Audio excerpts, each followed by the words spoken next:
Koalisi nasi goreng berlanjut, PDIP Gerindra mesra, pemanasan Pilpres 2024.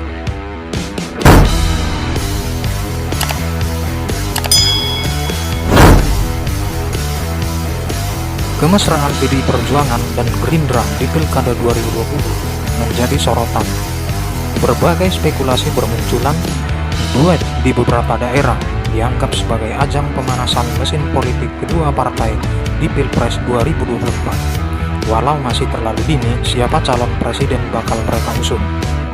Ketua Umum Partai Gerindra, Prabowo Subianto, masih berpotensi maju sebagai calon presiden.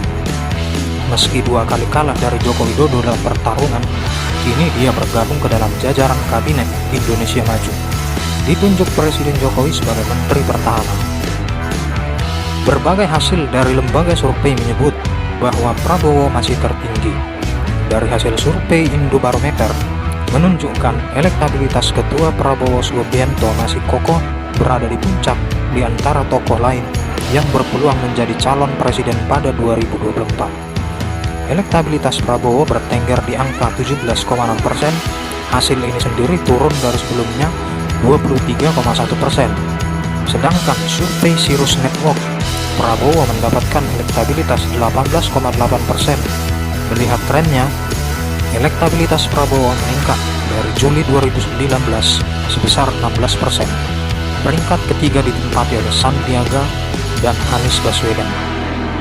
Hasil positif ini tidak menutup kemungkinan bahwa Prabowo ke depan bakal menjadi calon kuat. Adapun untuk mendapat dukungan dari PDIP itu masih dinamis.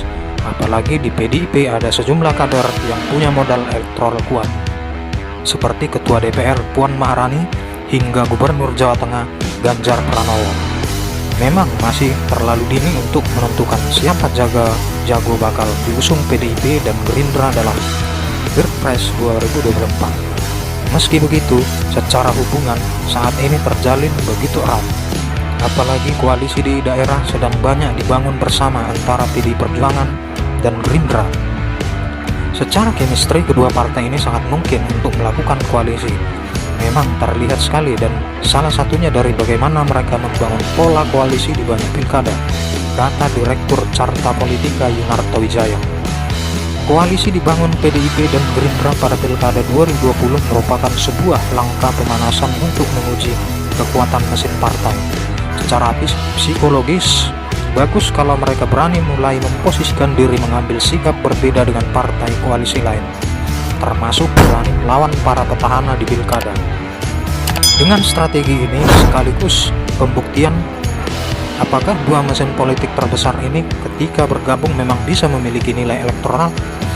Terlepas menang atau kalah, ini pemanasan buat memanaskan mesin politik, ujar Yunarto Wijaya.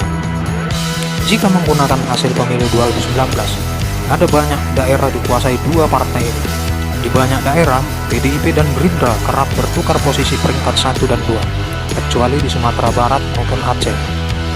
Atas dasar itulah, dua partai ini berpotensi bakal menjalin koalisi di beberapa daerah yang menjadi tempatnya mendulang banyak suara pada pemilu 2019.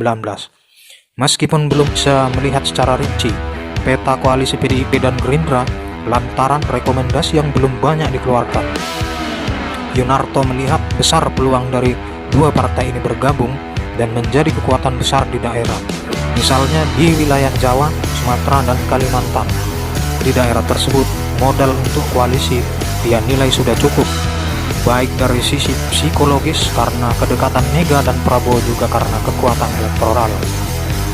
Tinggal tergantung bagaimana mereka bisa mendapatkan sosok yang kuat untuk dicalonkan, terang Yunarto Wijaya.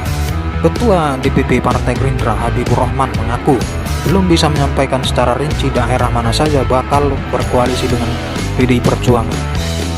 Semua masih proses penentuan. Beberapa nama diusung partai belum final.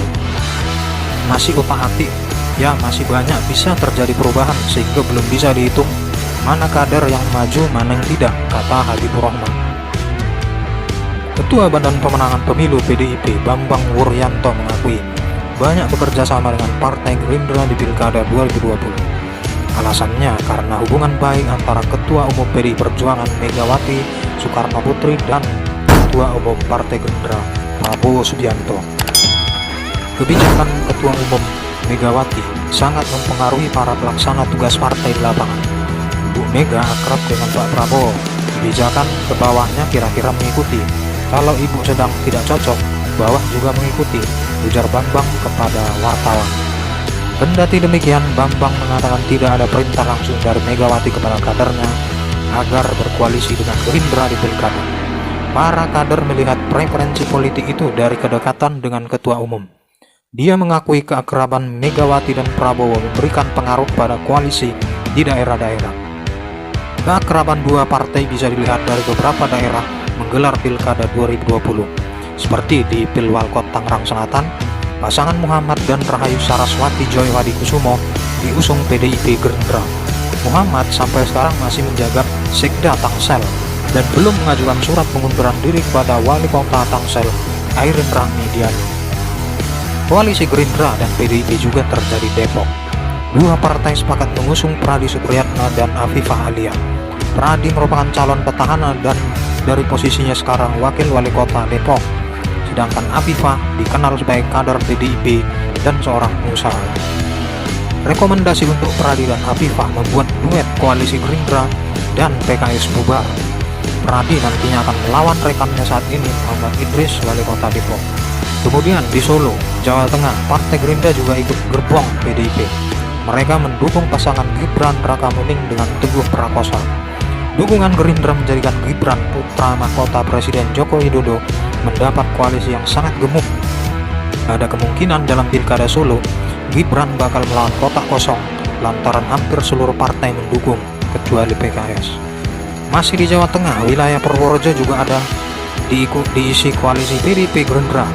Mereka rencananya akan mengusung Agustinus Susanto dan Rahmat Kabuli sebagai bakal calon bupati dan calon wakil bupati Purworejo periode 2020-2024. Di luar Pulau Jawa, partai yang dipimpin Megawati Soekarno Putri dan Prabowo Subianto juga masih satu gerbong. Pada Pilgub Kepulauan Riau, Kepri misalnya, PDIP Gerindra mengusung Surya Respationo dan Imam Sutiawan. Partai Kebangkitan Bangsa atau PKB juga turut dalam koalisi ini. Selanjutnya di Pilgub Sulawesi Utara, PDIP dan Gerindra sepakat mengusung Oli Dondokambe B dan Stephen Kando. Keduanya merupakan petahana dan berasal dari PDIP. Untuk Oli, selama di politik dikenal sebagai kader senior PDIP yang dekat dengan Megawati. Keakraban yang dibangun pucuk pimpinan partai di level nasional tentu mempunyai dampak psikologis pada pengurus partai di level daerah, termasuk ketika memilih koalisi dalam pilkada. Bukan tidak mungkin keakraban Mega Prabowo turut mempengaruhi pengurus dua partai di daerah lainnya untuk membangun koalisi.